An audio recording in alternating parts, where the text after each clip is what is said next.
guest, please. Who is the man that would risk his neck for his brother, man? Chef! Can you dig it? Chris Arps, what's going on, my friend? I'm doing well. How are you? I'm doing all right. Hey, you know what? What difference does it make? What difference does it at this point? What difference does it make? You need to give me a little more warning before you do that. I'm sorry. What difference at this point does it make? Well, you're such a broadcast professional. Because what I was going to play was this one. That's the problem. I was on the wrong page. That was some weird Sorry. Did Hillary curse? She did. She claims she was quoting George W. Bush there, but I didn't hear George W. Bush say that. She claims she heard him say it. Anyway. Interesting. So what's going on with you? Nothing. You know, it's been a slow week. It has been a slow week. Not. But one thing, though. What happened to the big Arctic breeze? It's supposed to be winter here today. It's really kind of nice outside. Liz came in shivering earlier. What are you talking about? And I'm a black guy, and I'm always cold, so this is nice. I thought it was pretty cold out there myself, but of course I got in here at about 8:45 this morning, so I don't know. Maybe it's the 15 Maybe it's warmed up a little bit. I went out at noon and it was still cold, so unless it's heated up in the last half hour. Maybe it's the 20 seconds from the parking lot to the studio. I guess so. Good. Yeah, that could be it. That could be it. Yeah, I don't know. It feels normal to me. This is what it should feel like this time of year. Yeah. Can I ask one other thing? Yeah, sure. Since we're on the subject. Yeah, I also want to know, I kind of channel surf while I'm listening to the radio coming down here. And when did the Peanuts theme become Christmas music? I've been hearing that on the... That has always been Christmas music. Really? I'm like, that's Peanuts. That's well, it's normally Christmas that music. time of year when they play it, right? They do they do one at Halloween special and the Halloween special and the Christmas special. But when you hear Santa Baby and Jingle Bells and then the next song is the Peanuts theme, it just doesn't. Well, they don't have a lot to choose from. I'm thinking, I mean, at some point, if you're promising to play Christmas music 24 hours a day, there's no way you could ever go on the air and say it's a no repeat day, right? Because you got to repeat some of them because you'd simply run out. So I think they kind of stretch the meaning of what is and what isn't a Christmas song. Jason, what's up? That's not Christmas music. I agree with Chris Arps because I have never thought that this theme song should be included in Christmas music. Exactly. They got skating, they got Christmas Time is Here. All of those Peanuts songs work, but I don't know why they use this one for Christmas. Yeah. That was some weird It's happy Just saying. and jolly. I don't feel it. But I'm sorry I wasted 3 minutes of the show. No, not at all. That's me. Okay. I just haven't listened. I think maybe when I was in the car with the family the other day, we had some station on that might have been playing Christmas music when I was not in control. Look out for Peanuts theme now. Yeah, I will. I will. I'm warned. Consider myself warned. Yeah, yesterday I think when we were talking about this Jim Comey and this General Flynn plea deal and what it means and what it doesn't mean. You've been mentioning you texted me about it, but you've been mentioning this a lot on social media. What's your take on this? Well, I think first of all, and it's ironic because yesterday the Mueller had a report out of how much money he has spent on this investigation, and it's Millions. been $3 million so far. And I think the convictions and the guilty pleas that he's gotten so far has been a thing to show my investigation should be in existence, and this is what I'm doing. None of these things that these people have pled guilty have anything to do with Russian collusion. They're all process crimes. They're all crimes that happened before the election. So the liberals were just up in arms. They thought they had the smoking gun, but the liberal media will not tell the people what Flynn was meeting with the ambassador about, and it was to try to convince them to vote no on sanctions against Israel. All they talk about is, hey, he met with the Russian ambassador, that proves collusion. But they don't tell you what it was for. Well, yeah, it did. It said that he had a discussion with him about the U.S. sanctions against Russia and asking them not to overreact to that. Right, but what I'm saying is, Mark, I watch MSNBC. I watch CNN along with Fox. He also discussed Israeli say. Yeah, I'm on your side on this. Yeah, I'm yeah, saying yeah. that the media, all that they talk about is, hey, he met with this Russian, blah, blah, blah, but they won't go into the details of what he talked to him about. And I think if the public knew that, hey, they weren't talking about, hey, we did a great job swinging the election to Trump, didn't we? It was actually foreign policy. It was what he was doing that was part of his job. I don't think the public would be up in arms about this like they want them to be. That's my point. They won't tell the whole story. Yeah. All that matters is that at some point during the campaign, Mike Flynn walked into a bar and ordered a White Russian, and therefore there must be Russian collusion.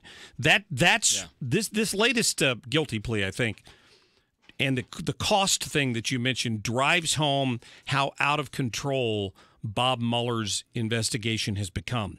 Today, the headline, and apparently this happened a couple of weeks ago, but it's just now leaked out. I'm assuming it had to leak from the Mueller people. He's demanded the bank records of Deutsche Bank and any loans Donald Trump may have, or the Trump organization, with Deutsche Bank. Now, all of these loans were taken out, in some cases, many years before he even announced he was running for president. Yeah. So once again, like the Paul Manafort situation, you really envision a situation where there's a prosecutor grasping at straws to try to find something that might suggest that Donald Trump, through a $50 million loan at Deutsche Bank, is he going to say, well, he got a cut rate on this because Uncle Vlad called the bank ahead of time and got him a good deal? I mean, you have to wonder what they're looking for there, and what in the world that would have to do with the outcome of the 2016 election. I think first and foremost, Mueller is trying to bait the president into firing him. You remember early in the year when they were talking about going into banking records and all that stuff, and the president said that crosses the line. It shouldn't go that far, and he kind of made hints that he would fire Mueller. I think this is exactly what Mueller is doing, because the president can be rash sometimes, and I think once they start getting into these bank records, and no telling what you can find in these bank records, and then it gets into what we talk about, the process crimes, where you start lying about lying.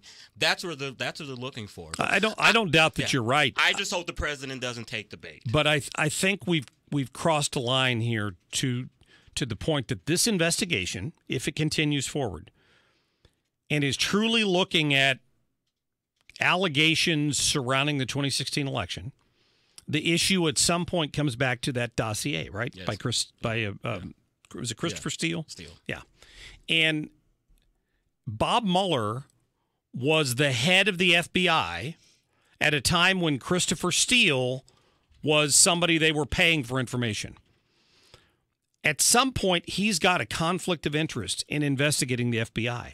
He needs to step away as special prosecutor and let them appoint somebody else to that role for this to even have a scent of fairness, because he can't be the former FBI director and being investigating the same agency he used to be the head of. He just can't do it. And you've noticed how the whole narrative of this investigation has gone away from collusion, and now it's obstruction of justice. And I think Mueller going after the president's bank records, that's the line that he's trying to go to get them to obstruct justice, because Trump said going after my bank records crosses the line, and I will fire him if he does that. This is an elaborate. I don't think he will. This is a trap. I believe that he is poking the bear a little bit. I think you're right about that. I think Trump would fire him. You do? I do. I don't think they'll let him do that. I think the people at the top would say, "Listen, Mr. President, you can't do that. You just can't." You start getting into some of these bank records, and there's a reason why Donald Trump doesn't want to release his tax returns. And I think once these people there's start that conspiracy theory again. I just don't know that if it's not required, why should he have to do it? If you don't have anything to hide, release your tax returns. I mean, that's just the simple premise of it. He's hiding something. I don't know if it's illegal or whatever. Something he doesn't want known.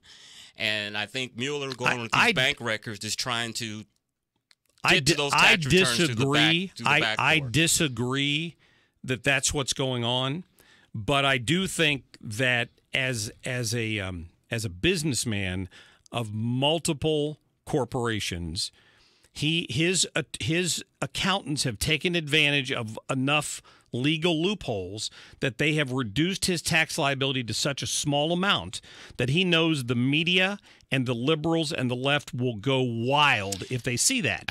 And he's just avoiding that problem. I truly believe that. I think it's that too, and I think the president and his businesses have loans with Russian banks as well, and they don't want that known. But Deutsche Bank is not a Russian bank. I know that, but I'm just saying, if you see tax returns and all that type of stuff, you can see where he has loans with, and I think that's part of the reason, besides what you said of all the myriad businesses he has and privacy. I think he has business with the Russians. It's probably legitimate, probably legal, but it looks bad, and they don't want people to know that.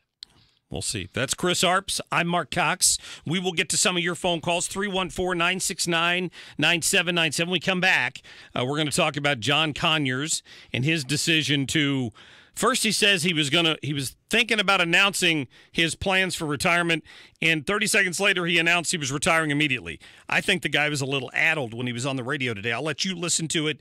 You be the judge. We're back right after this.